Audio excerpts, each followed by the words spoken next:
어저께 미국 증시 같은 경우에는 일단은 나스닥 중심으로 상승해서 마감했고요. 그 외에는 그냥 보합으로 마감했어요. 일단 구글이랑 애플이 급등이 나왔는데 구글이 가지고 있는 크롬을 매각하지 않아도 된다라는 법원의 판결이 나오면서 그 수혜를 받을 구글과 애플이 급등하면서 나스닥 지수를 어느 정도 끌어올렸고, 만약 그 뉴스가 없었다라면은 이번 주 금요일 밤에 나오는 실업률 지표를 앞두고서 시장은 관망세가 아마 지속이 될 가능성이 높다라고 보고 있습니다. 그래서 오늘 밤 역시 특별한 뉴스가 없다라면은 금요일 밤 실업률을 앞두고서 그냥 관망 흐름이 나올 가능성이 높지 않나 이렇게 보고 있고요. 그리고 유가가 다시 내려왔어요. 바로 러시아 그리고 인도, 중국이 이번에 다 모였죠. 그러면서 뭔가 좀 뭐랄까 좀 과시하는 미국의 반미 어떤 그런 세력을 형성하는 모습을 보이자 유가가 올라갔는데, 바로 트럼프랑 같은 편인 오펙 플러스가 증산을 하겠다라고 결정하면서 유가를 다시금 끌어내렸습니다. 그래서 유가는 결국 트럼프가 잡고 갈 가능성이 크다라고 보고 있고, 다만 이 정도 수준을 유지를 하는 것은 가능한데 여기서 더 끌어내리는 것은 러시아의 도움이 필요합니다. 그래서 러시아가 본격적인 증산을 하거나 아니면은 러시아의 원유가 국제사회로 풀릴 수 있게끔 만들어줘야지만 유가가 50불대로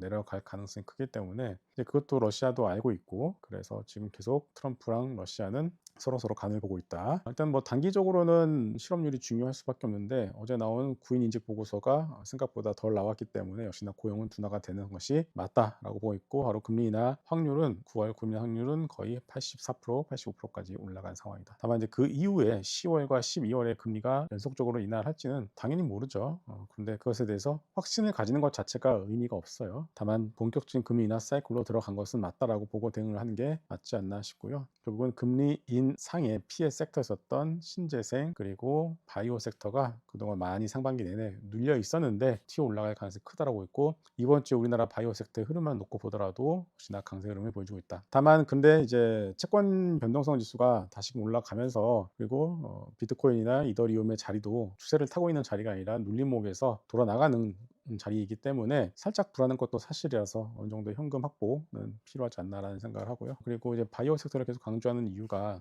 시장 유동성은 충분한데 노란봉투법 그리고 관세 뭐 이런 쓸데없는 노이즈에서 벗어나 있는 섹터 중 하나가 바이오이기 때문이다라고 보고 있고요. 그리고 어떻게 현대차 노조가 신사업을 하려면은 자기네들 허락을 받아라라는 식으로 말도 안 되는 요구사항을 하면서 시장이 지금 분노를 하고 있는 상황입니다. 이런 것들이 계속 노이즈로 작용이 된다라면은 제조업보다는 역시나 바이오 섹터가 대안이 될 가능성이 높다 이렇게 보고 있기 때문에 지금 가지고 있는 뭐 바이오 종목들의 경우에는 여전히 조금 오른다고 팔 게 아니라 계속 끌고 갈 필요가 있을 것 같다. 즉 이런 지금의 바이오를 사야 되는 이런 이유가 바뀌지 않는 이상 바이오가 조금 오르다라서 파는 것이 아니라 추세적으로 끌고 갈 필요가 있지 않나 싶습니다. 이상입니다.